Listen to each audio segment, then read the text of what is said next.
My name's Barry Widdop. I've been asked to relate one or two memories of the war years. As I was only about 7 months old when the war started, it's difficult to relate for some of them, but some of them I can.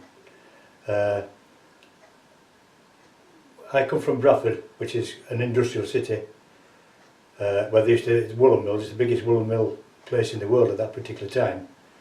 But I think they tried to bomb it a time or two, but the place was so polluted with smoke and steam and things from the mills that they could never find it, you know. So we didn't have a lot of bombing going on. 2 or 3 buildings got damaged, but nothing greatly. And I don't remember anybody at all being hurt around where we lived due to that the bombing system at all.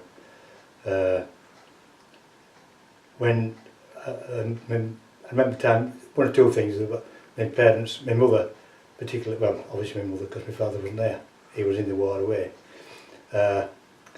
She told us about, if they did hear the sirens coming over, all the people congregated into one house and all the children were put under a big heavy dining table as they were then, big 4-legged things with drop leaves and big leaves and things. That were quite protective if the building fell down.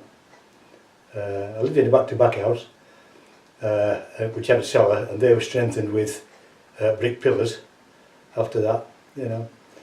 And other than that, we just lived a normal day-to-day life. It didn't really affect us a great deal, apart from my father being away. And I didn't know my father at that particular time because just after I was born he went away and he was in Burma for 6 years fighting the Japanese. So there's not a lot I can tell you about that, other than the fact it was just me and my mum, you know, as we went on. I do remember that afterwards things were said about when my dad came home, he wasn't the same man she married when he went away, but I think as times went by things did get better. And I don't even remember him particularly coming home. I just remember, well not remember particularly, but life just went on and eventually we just became another family again, you know, and had quite a good relationship then. From time to time we had our bits of arguments, such as people do. But other than that, there's not a lot more I can say because, you know, we went on. And he was 84 when he died, you know. And he didn't speak much about the war. He was away, I say he was away in Burma for like nearly 6 years. But he only told us 1 or 2 funny things. He never told us about the war itself, you know, the fighting and that type of thing, which a lot of people didn't. I know my mum played popular when he came home because he had a load of tattoos up and down his arms.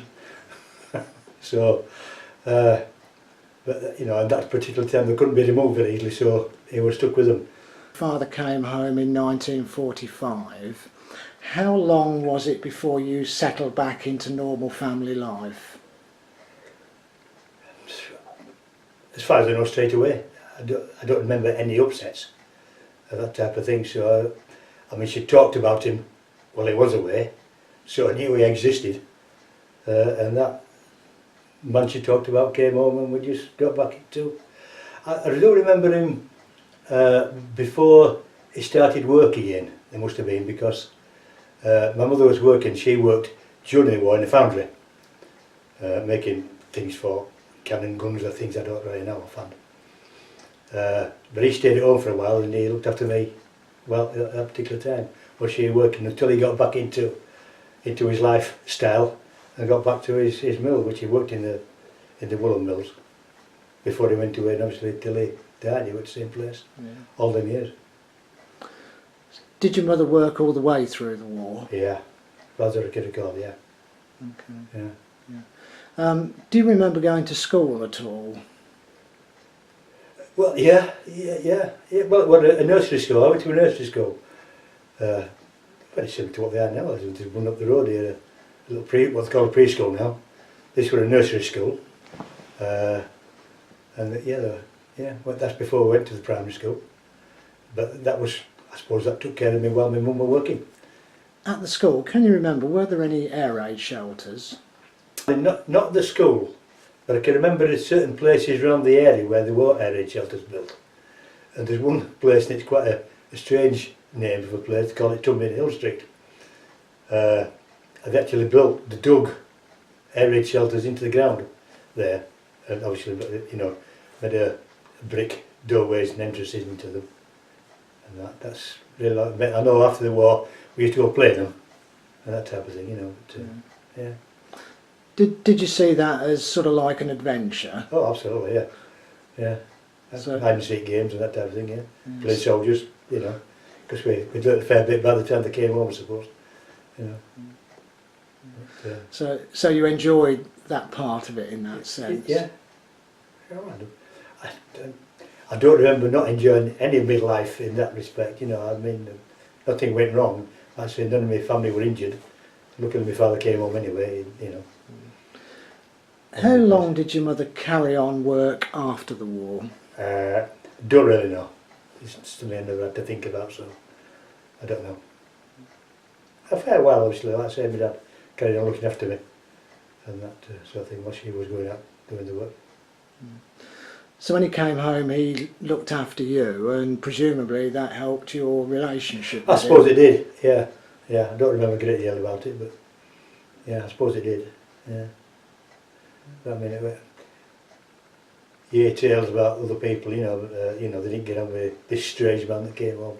I can't really remember whether they did or not, but I don't recall having any qualms about him being there. One actually thing that keeps coming to mind, it was obviously after the war. I'd gone to school, it would be the primary school then, and I came home one day and I was late home because I'd been playing with some friends on the way home, doing bits of this and that and other adventures. And when I finally got home, I got onto our street and walked onto the street, and there's a log table there, all the way down the street. And everybody, when I saw one on the outside, I clapped, I thought, oh, what have I done? What's good about this? And it was a celebration for VE Day. But then at that particular time, I thought the party was for me because they're all waiting and clapping. And so when they wanted to call, they all clapped and shouted, "Hooray, here!" You know. But that's one particular thing, and that's that's at the end of the war, which made 6 or 7 years old. So they were. I remember that. I was called up as a national serviceman in 1960, and I was one of the last to be called up in the last last period of time.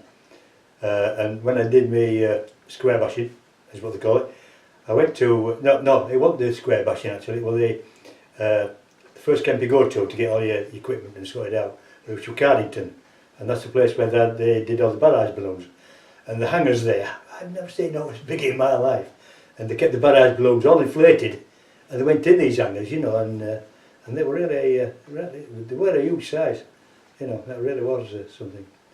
And then an interesting experience there is the fact that I went in there, and as I went in June, the time I'd got there, got assessed up, it became the August sort of break, where they came home for a fortnight and we had to go back. And then I'd become quite experienced. I got my uniform and one thing and another, and all the other kids, young fellas, were just coming in. There was some more coming in, regulars as well, of course, you know, and they had to be kitted out. So I got myself a job, stuck behind the counter, issuing clothes out. So I felt like, you know, oi, come on, get down here, get a move on, which had been said to me previously to that, you know.